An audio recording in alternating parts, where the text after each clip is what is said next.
Asian India news में आपका स्वागत है। आइए देखते हैं आज देश विदेश की खास खबरें।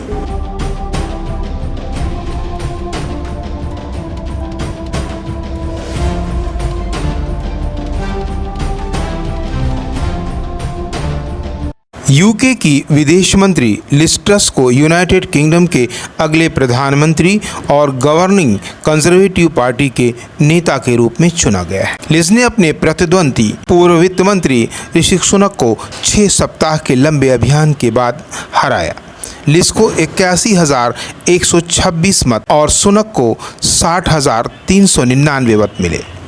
जीत के साथ वो थेरेसा मे और मार्गरेट थैचर के बाद यूनाइटेड किंगडम की तीसरी महिला प्रधानमंत्री बन गई। ट्रस ऐसे समय में कार्यभार संभाल रही हैं जब ब्रिटेन बढ़ती मुद्रास्फीति और अपने खराब जीवन यापन संकट से जूझ रहा है। हाल ही में पाकिस्तान के सिंध प्रांत के बड़े हिस्से में भारी बारिश और बाढ़ ने मोहनजोदड़ो के पुरातात्विक स्थल पर भारी तबाही मचाई है। आपदा ने सिंधु नदी के तट पर स्थित पुरातत्व स्थल को विलुप्त होने के कागार पर धकेल दिया है। मोहनजोदड़ो टीले और खंडरों का एक समूह है। 5000 साल पुराना एक पुरातात्विक स्थल है जो सक्खर शहर से लगभग 80 किलोमीटर दूर है। इसमें प्राचीन सिंधु सभ्यता के 2 मुख्य केंद्रों में से एक के अवशेष शामिल हैं।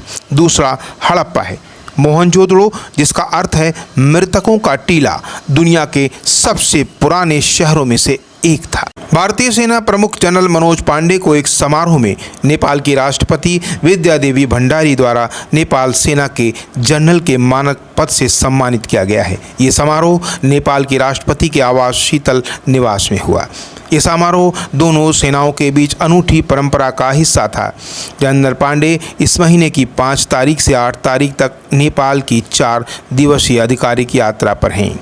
सेनाध्यक्ष के रूप में ये उनकी पहली नेपाल यात्रा है। जनरल मनोज पांडे ने दोनों सेनाओं के बीच सैन्य सहयोग बढ़ाने के उद्देश्य से नेपाल सेना को artillery equipments, mine protected vehicle, medical store और घोड़ों सहित गैर घातक सैन्य सहायता भी सौंपी है। शिक्षक दिवस के अवसर पर प्रधानमंत्री श्री नरेंद्र मोदी ने प्रधानमंत्री स्कूल फॉर राइजिंग इंडिया के तहत देश भर में 14,500 स्कूलों के विकास और उन्नयन की घोषणा की। ये पीएम श्री स्कूल मॉडल बनाए जाएंगे जो राष्ट्रीय शिक्षा नीति की पूरी भावना को समाहित करेंगे। पीएम श्री स्कूलों में शिक्षा प्रदान करने का एक आधुनिक, परिवर्तनकारी और समग्र तरीका होगा। नई राष्ट्रीय शिक्षा नीति 2020 में शुरू की गई थी। एनईपी ने 1986 में बनाई गई 34 वर्षीय राष्ट्रीय शिक्षा नीति की जगह ली और इसका उद्देश्य स्कूल और उच्च शिक्षा प्रणालियों में परिवर्तनकारी सुधारों का मार्ग प्रशस्त करना है। हालांकि दुखद परिस्थितियों का विवरण, जिसमें टाटा सन्स के पूर्व अध्यक्ष साइरस मिस्त्री की जान चली गई, अभी तक आधिकारिक तौर पर यह नहीं कहा गया है। ऐसा प्रतीत होता है कि मर्सिडीज की पिछली सीट पर बैठे यात्रियों ने सीट बेल्ट नहीं बांधी थी। 1800 के दशक के अंत में सीट बेल्ट अस्तित्व में आई। एक अंग्रेजी विमान प्रवर्तक जॉर्ज केली द्वारा आविष्कार किया गया था। उनके निर्माण के पीछे मुख्य उद्देश्य ये सुनिश्चित करना था कि पायलटों को उनके ग्लाइडर के अंदर रखा जाए। 10 फरवरी 1885 तक पहली पेटेंट सीट बेल्ट अस्तित्व में आई थी।